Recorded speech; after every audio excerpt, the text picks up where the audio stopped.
I never thought I'd find myself in this situation, but here I am, sharing my story in the hopes that someone else might gain clarity from my experience. My name is Jake, and I've been married to Melissa for 6 years. We had what I'd describe as a typical suburban life, a nice house, decent jobs, and two dogs named Max and Bella.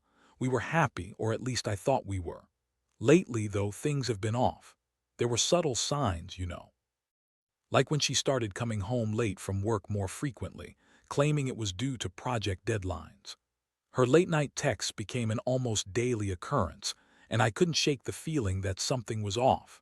I remember the first time I felt the gnawing suspicion that something was wrong. Melissa was in the shower, and I was scrolling through our shared family calendar on my phone. I noticed a few new events labeled meeting with a client at odd hours.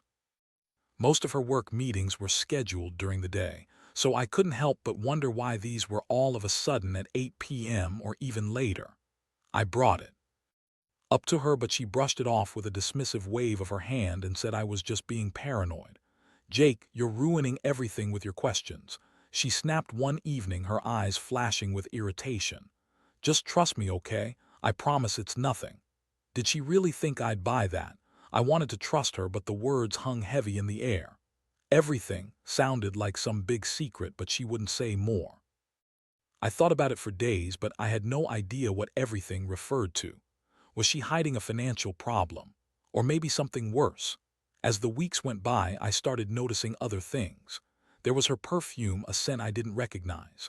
I'd comment on it and she'd laugh it off, saying it was just a new brand she was trying out. But it lingered in our home, even when she wasn't there, and I could swear it wasn't something she'd ever worn before. I tried to brush it off, convincing myself I was just imagining things. Then came the night everything changed. I had planned a surprise dinner for Melissa, hoping to bring us back to when we used to enjoy each other's company without the weight of unspoken issues hanging over us. I had cooked her favorite meal and set the table with candles, but she didn't come home until after 10. I tried to play it cool, but I could feel my heart racing as I heard her keys jingle in the lock. The moment she walked through the door, I could see her disheveled hair and a hint of panic in her eyes. "Hey, I'm sorry I'm late," she said, trying to sound cheerful, but I could hear the strain in her voice. Work just got crazy, but I wasn't having it anymore. My gut was screaming at me that something was seriously wrong. I confronted her then and there, demanding to know where she had been and why she was acting so differently. I could see her jaw tighten, and for a moment I thought she might just come clean. Instead, she threw up her hands in frustration. "Why can't you just trust me, Jake? It's just work, I promise." Pushed to the edge, I told her I couldn't wait any longer. I needed answers. And as she opened her mouth to respond, my phone buzzed on the table. I glanced down and saw a message notification from an unknown number. My heart stopped. "Can't wait to see you tonight, babe. I'll be waiting." I felt the world tilt beneath my feet. I showed it to her, my voice shaking. "Who is this?" Her face went pale as she snatched the phone from my hand, but I was already reeling. That was the moment I knew for sure that everything I suspected wasn't just paranoia. The atmosphere in the room shifted instantly, like a storm rolling in. Melissa's face transformed from irritation to panic, and I could see the wheels turning in her mind, calculating how to spin this. "Jake, it's not what you think," she exclaimed, her voice rising an octave. "It's just a work colleague messing around. You know how they joke at the office." "Joke?" I spat, disbelief fueling my anger. "That doesn't sound like a joke to me, Melissa. It sounds like you're having an affair." The word felt heavy in the air, almost foreign, like a reality I could scarcely comprehend. "No, I'm not cheating on you," she was pleading now, desperation creeping into her tone. "You don't understand. You're ruining everything by jumping to conclusions." Her words echoed the sentiment she had shared before, but this time I didn't care.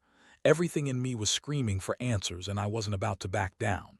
"Then explain what that message means. Explain why you're late all the time." She took a step back, her eyes darting around the room as if searching for an escape route. "I told you, it's just work, I swear." I could see the cracks in her facade, the way she fidgeted with her hands, and I couldn't shake the feeling that she was lying. My chest tightened and the room felt smaller. The trust I had in her was crumbling, and I couldn't make sense of the betrayal that was unfolding before me. Melissa, I need you to be honest with me. I demanded, my voice steady but laced with hurt. This isn't just a misunderstanding. You're acting guilty. For a moment, she looked as if the reality of the situation was crashing down on her. She opened her mouth, and I thought she might finally confess. Okay. Fine, there's someone, she said, her voice trembling. But it's not what you think, it's just a fling. I didn't mean for it to happen. We're not serious. Not serious.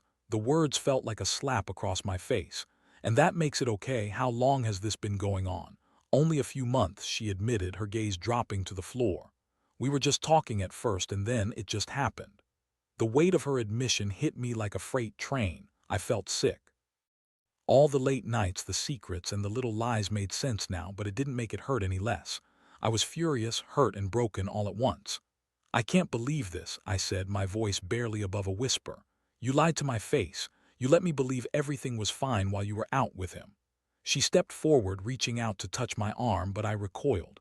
I couldn't stand the sight of her right now.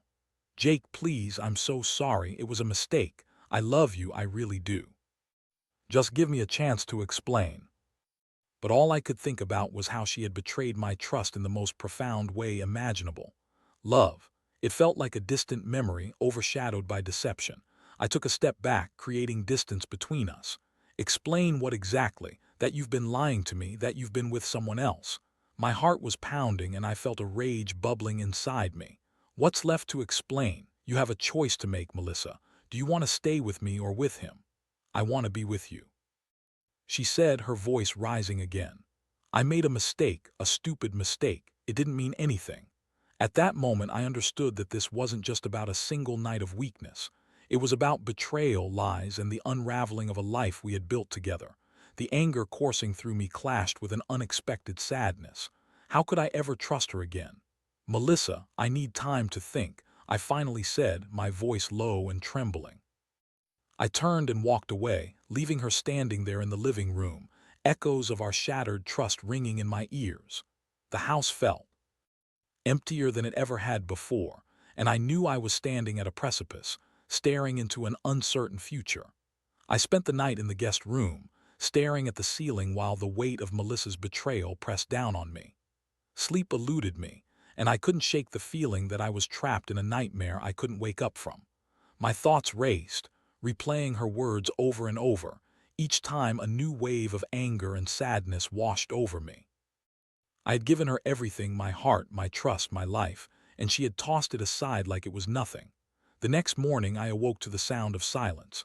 The house felt more empty than ever, and I could feel the absence of her presence like a physical ache. I could have left, but part of me wanted to confront this head-on. I needed closure, or at least some semblance of understanding. I picked up my phone and sent her a text. We need to talk.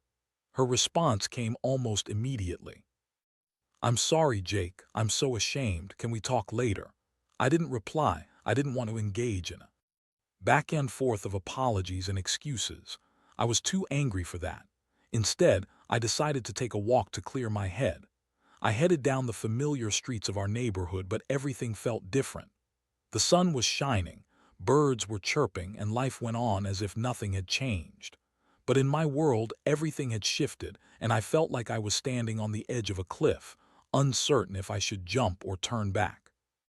As I walked, I replayed our history together in my mind, the good times, the laughter, the moments that made me believe we were building a life together. How could she throw it all away? The thought of her with someone else made my stomach churn. I had never been the jealous type, but knowing she had shared something intimate with another man gnawed at my insides. I returned home and found her waiting for me in the living room. She looked small and vulnerable, her eyes red from crying. I felt a flicker of sympathy for her, but it was quickly extinguished by the anger that bubbled just beneath the surface. Jake, I'm really sorry. I don't want to lose you, she said, her voice wavering. Then why did you do it? I asked, my tone colder than I intended. Why did you betray me? I don't know, she said, her voice breaking. I felt lonely and I made a terrible mistake. It was one time and I regret it every moment since. Lonely? I scoffed. You didn't even try to talk to me. You just jumped into bed with someone else. That's not a mistake, Melissa. That's a choice. She looked down, tears streaming down her cheeks. I know. I don't expect you to forgive me. I don't want to lose you. I love you. Please, let's work through this. I felt a wave of conflicting emotions.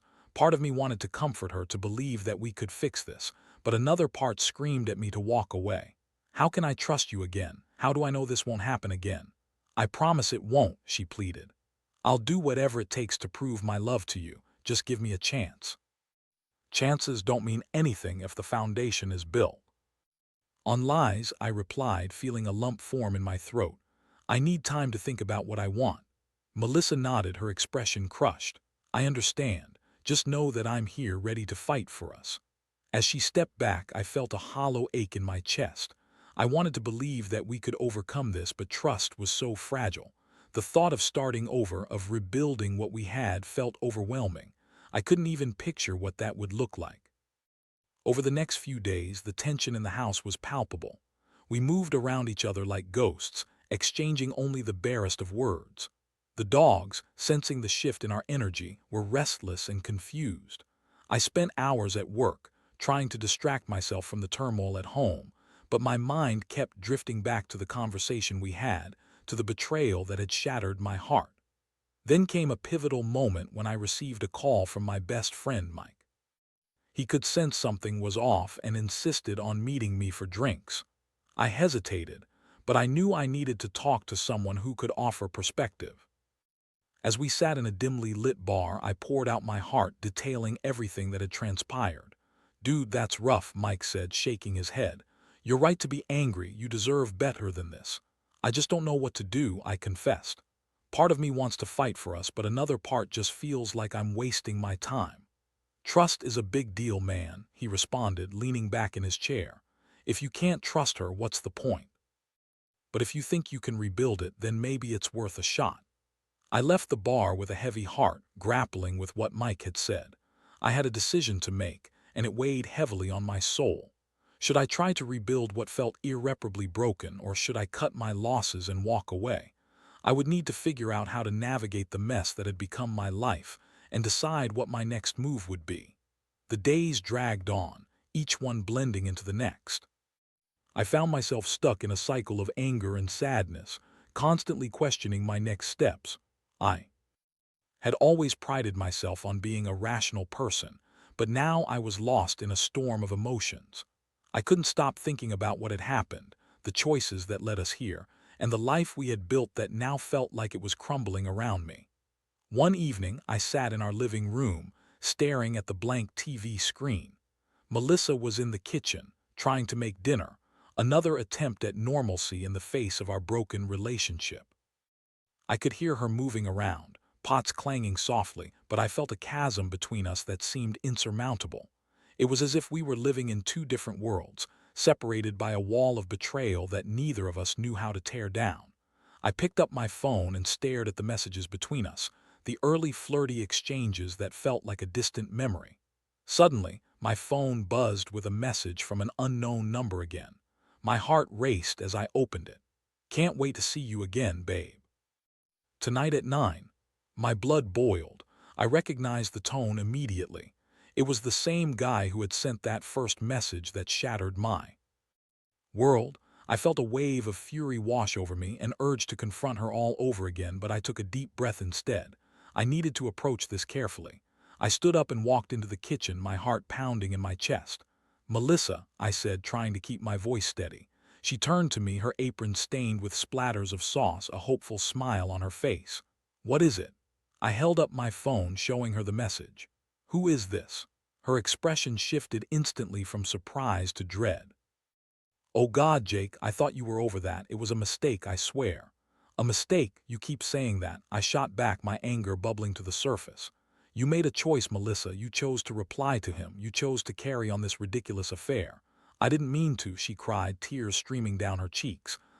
Just what?" I interrupted. "What excuse is there? You were supposed to be committed to me, to us." "I know, I'm sorry, I'm trying to change, but I messed up." Her voice was pleading, and I could see her fear of losing me, but it only fueled my frustration. "You have no idea how this feels," I said, my voice cracking. "Every time you say you love me, I can't help but hear his name in the back of my mind. How can I believe you?" That was the moment I realized I was stuck. I could see the hurt in her eyes, but trust had been shattered and I was lost in a sea of confusion. I took a deep breath, trying to collect my thoughts. I need to know what you want, Melissa. Do you want to try to fix this or do you want him? I want you, she exclaimed, stepping closer to me, desperation etched across her face.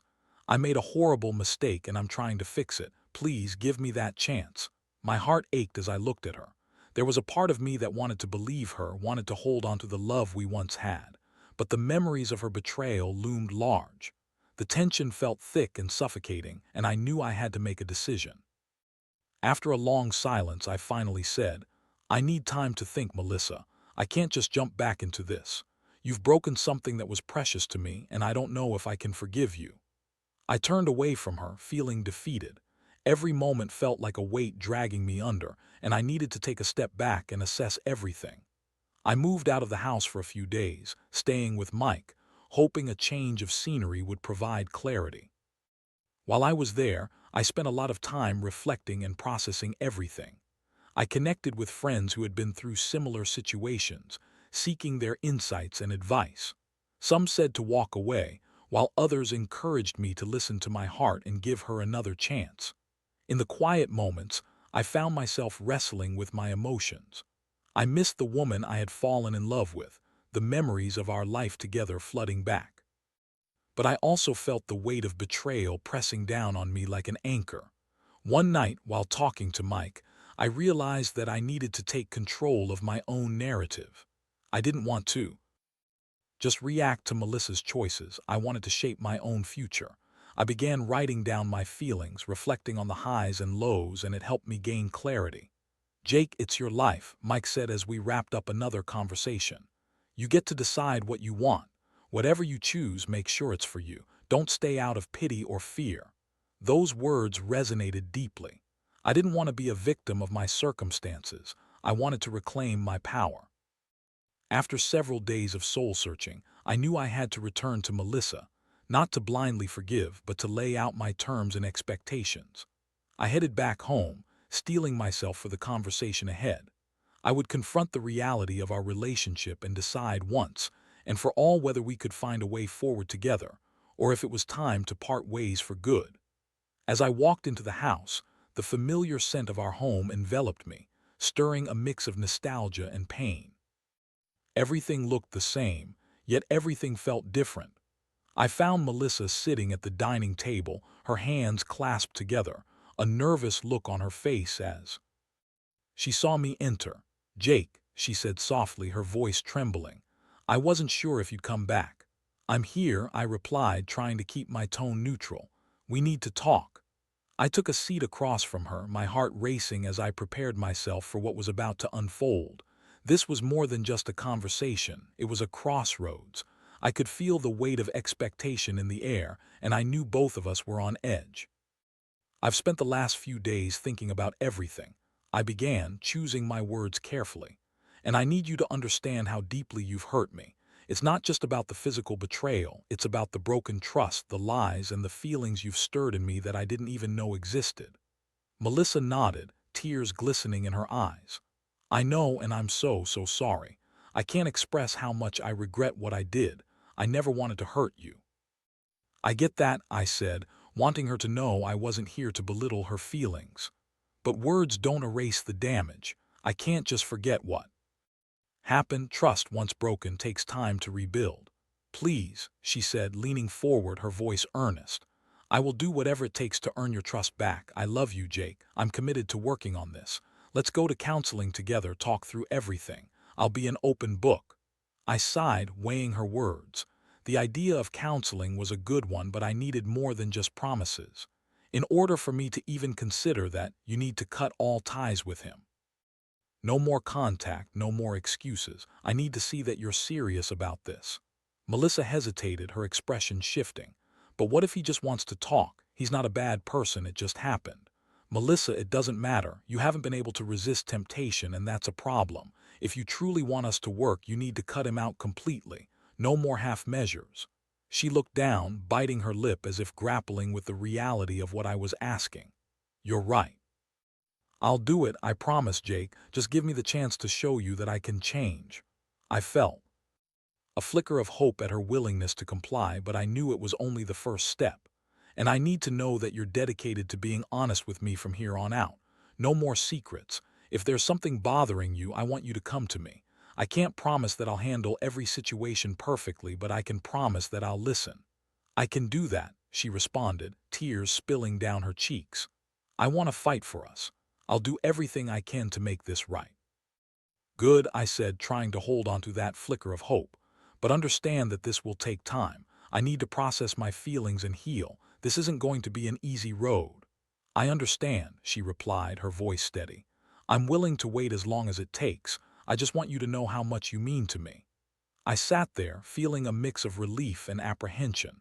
We had taken a significant step, but there was still a long path ahead. It would require work, commitment, and an unwavering resolve from both of us. As we talked more, I could see genuine remorse and determination in her eyes. We outlined a plan for counseling and communication.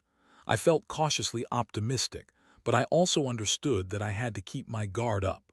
The wounds were still fresh, and trust was a fragile thing. In the days that followed, Melissa kept her word. She cut off all contact with the guy and started attending therapy sessions with me. We spent hours talking through our feelings, navigating the difficult conversations that we had shied away from for too long. But the road was not smooth. There were moments of tension and doubt, where old insecurities crept back in and threatened to unravel the work we were putting into healing. I often caught myself feeling insecure, wondering if she was really committed or if she was just saying the right things. Still, there were also moments of joy and connection. We rediscovered parts of ourselves that had been buried under the weight of betrayal. There were evenings spent laughing together, long walks with the dogs, and spontaneous adventures that rekindled the spark we had lost. Slowly but surely, we were beginning to rebuild something new, not the same relationship we had before, but something forged from the ashes of our past. I could see the light of hope in Melissa's eyes, and while it was still a long journey, I knew we were working towards something worth fighting for. But the lingering question remained. Could I ever fully trust her again? I wasn't sure. I wanted to believe it was possible, but only time would tell if we could truly heal and move forward together. As we both committed to this journey, I held on to the hope that love, when nurtured, could grow back even stronger than before. As the weeks turned into months, our lives began to take on a new rhythm. The tension that had once filled our home gradually dissipated, replaced by a sense of cautious optimism. We continued attending counseling sessions, where we learned to communicate more openly and effectively. I started to uncover the deeper issues that had contributed to the breakdown of our relationship, and so did Melissa. One evening we sat in the living room, both of us exhausted from a long day but eager to connect. I turned to her, recalling how far we had come. You know, I honestly didn't think we'd make it this far, I admitted. After everything that happened, I was convinced it was over. Melissa reached for my hand, her expression sincere. I felt the same way, but I'm grateful for the chance to prove to you that I can be better. I've learned so much about myself through all of this. I miss who we were, and I want to be that person for you again. Her words struck a chord, and I felt a wave of warmth wash over me.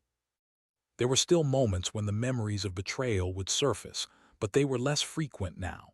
We had developed a newfound understanding, and I began to see the glimmer of a future together, one that was built on a stronger foundation. However, there were still challenges. Trust remained a difficult terrain to navigate. I had moments of insecurity that would creep in, and I'd find myself double-checking her phone when I saw her distracted. Those moments made me feel guilty, and for the first time I understood how trust could be so easily shattered. Our counselor encouraged us to address those feelings directly, to not allow them to fester. Melissa, I'm struggling with this, I confessed one evening during a session. I want to trust you, but I still feel vulnerable. Sometimes I wonder if you're really committed to this, or if it's just the fear of being alone that's driving you. She looked at me with understanding, her eyes reflecting her own struggles. I know I've given you every reason to doubt me. That's my burden to bear now. But I promise you, I'm committed to proving that I can be trustworthy. I'm not just afraid of being alone, I'm afraid of losing you." Hearing her say that brought a sense of weight off my shoulders, but it was still a long way to go. We both knew forgiveness was a process, one filled with ups and downs, patience, and self-reflection. There were days when I would wake up feeling renewed, ready to trust again, and others when I felt the sting of betrayal all over again. One night, as we lay in bed, I turned to her and said, "You know, I think we can get through this. But it's going to take time, and I need you to be patient with me." "I am." She replied softly, her fingers intertwining with mine. "I'll wait for however long it takes, Jake. I love you and I want to fight for us." Those words became a mantra for me. I held on to the love we had shared, and slowly the memories of betrayal began to recede. We celebrated small victories, being transparent with each other, having deep talks about our fears and insecurities, and showing appreciation for the little things we used to take for granted. In the months that followed, I saw Melissa putting in the effort, and it reignited my own commitment to our relationship. I began to let go of the heavy burden I had been carrying, learning that forgiveness didn't mean forgetting. It meant choosing to trust again, one day at a time. Eventually, we started doing activities together that reminded us of why we fell in love in the first place. We traveled to places we had once dreamed of, explored new hobbies, and rediscovered the joy of each other's company. It felt different now, deeper somehow, forged in the fire of our past mistakes and the lessons we had learned. As we celebrated our anniversary several months later, I looked around at our lives and realized that we were creating something new together. It wasn't perfect, but it was ours, and I felt optimistic about the road ahead. I learned that sometimes love can withstand the harshest storms if both partners are willing to put in the work and face their demons together. I still had moments of doubt, but I knew I could voice those feelings now. We had established a partnership based on honesty, and I was beginning to believe in the possibility of a stronger bond. In the end, I discovered something fundamental about love. It's not just about the good times or the carefree laughter. It's about navigating the tough moments, finding resilience, and growing together. I realized that while betrayal had tested us, it also offered us a chance to emerge stronger, more connected, and more aware of what it means to truly love and support one another. As I looked into Melissa's eyes that evening, I saw not just my wife but my partner, someone who had fought to reclaim our love. I felt a wave of gratitude for the journey we had undertaken, and I knew that whatever lay ahead, we would face it together, hand in hand.